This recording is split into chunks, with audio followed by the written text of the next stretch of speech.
Praise the Lord. தேவனுடைய பரிசுத்த நாமத்திற்கு ஸ்தோத்திரம் உண்டாவதாக. தேவன் நம்மை பாதுகாக்கிறார். ஒரு நாளும் நம்மை விட்டு விலகாமல் கண்மணி போல நம்மை நடத்துகிறார், ஆசீர்வதிக்கிறார். கர்த்தர் நம்மை ஆசீர்வதிப்பாராக. இன்றைய நாளிலும் கர்த்தர் நியாயம் செய்வார் என்ற தலைப்பில் சங்கீத புஸ்தகம் 9ஆம் அதிகாரத்தில் 12வது வசனத்திலே நான் வாசிக்கிறேன். சிறுமைப்பட்டவர்களுடைய கூக்குரலை மறவார். பிரியமானவர்களே, தேவன் தம்முடைய ஜனங்களுடைய ஜபங்களை கேட்கிறவர். அவருடைய சன்னிதானத்திலே நாங்கள் ஏறெடுக்கிற எல்லா வேண்டுதல்களையும் அவர் நிறைவேற்றுகிறார். கர்த்தர் இரக்கமுள்ள தேவனாய் இருந்து ஒரு நாளும் நம்மை கைவிடாமல் நடத்துகிறாரே. இந்த உலகத்திலே நாம் அவமானப்படுத்தப்படலாம், நம்மை சுற்றிலும் துக்கப்படுத்துகிற வேதனைப்படுத்துகிற காரியங்கள் நம்மை சூழ்ந்திருக்கலாம்.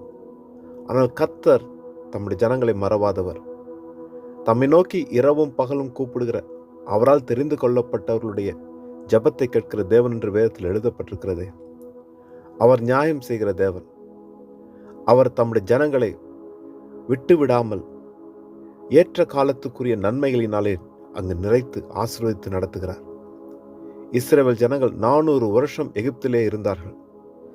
அடிமைத்தனத்தின் சங்கிலியினால் கட்டப்பட்டிருந்தார்கள்.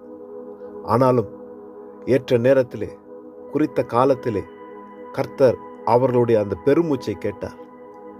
அவர்களுடைய அந்த வேதனையை கேட்டார். அந்த கலக்கத்தின் வார்த்தைகளை தேவன் கேட்டார். கர்த்தர் அவர்களை விடுதலையாக்கி அவர்களுக்கென்று நியமித்து வைத்திருந்த அந்த கானான் தேசத்துக்குள்ளே பிரவேசிக்கும்படியான அந்த பாக்கியத்தை கொடுத்தாரே. அங்கு யோபு புஸ்தகத்திலே எலிகு இப்படியாக சொல்லுகிறார். யோபின் புஸ்தகம் 36ஆம் அதிகாரம் 6வது வசனத்திலே சிறுமைப்பட்டவர்களின் நியாயத்தை விசாரிக்கிறார் என்று சொல்லப்பட்டிருக்கிறது. அங்கு சிறுமைப்படுத்தப்பட்டவர்களுடைய ஒவ்வொருடைய நியாயத்தை தேவன் விசாரிக்கிறார். அதை தேவன் அந்த கூக்குரலை கேட்டு அவர்களை விடுதலை ஆக்குகிற தேவன்.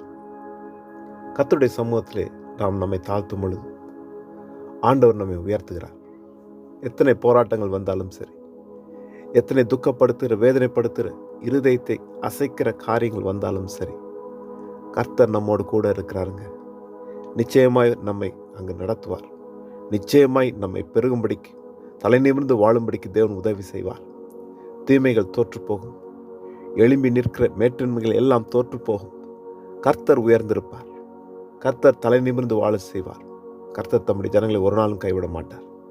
தம்மை நோக்கி கூப்பிடுகிற ஒவ்வொருடைய நியாயத்தையும் விசாரிக்கிற தேவன் நம்மோடு கூட இருக்கிறார். அவருடைய சம்மதத்தில் நம்மை தாழ்த்துவோம். தேவனுடைய நாமத்தை மகிமைப்படுத்துவோம்.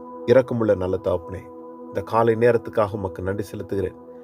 தேவரீர் உம்முடைய சமூகத்தில் ஏறெடுக்கிற ஜபங்களை நீர் கேட்டு ஆண்டவர் சிறுமைப்படுத்தப்பட்டிருக்கிற ஆண்டவர் எல்லா சூழ்நிலைகளில் இருந்தும் நீர் விடுதலையாக்கி தலை நிமிர்ந்து வாழ செய்கிற தேவன் என்று ஆண்டவர் உம்முடைய சமூகத்தில் எங்களை தாழ்த்துகிறோம். கர்த்தர் நீர் ஒவ்வொருவரையும் ஆசீர்வதிப்பீராக. ஒவ்வொருவரையும் நீர் உயர்த்துவீராக. எல்லா இக்கட்டுகளுக்கும், எல்லா தீமைகளுக்கும், எல்லா வேதனைகளுக்கும், எல்லா துக்கங்களுக்கும் நீக்கி தேவரீர் ஆசீர்வாதமாய் மனமகிழ்ச்சியோடு சந்தோஷத்தோடு வாழும்படிக்கு உம்முடைய தயவினாலே நடத்தும்படி எல்லாம் இயேசு கிறிஸ்து நாமத்தில் ஜெபிக்கிறேன் நல்ல தகப்பனே. ஆமென், ஆமென். கர்த்தர் தாமே நம் அனைவரையும் நிறைவாய் ஆசீர்வதிப்பாராக. ஆமென்.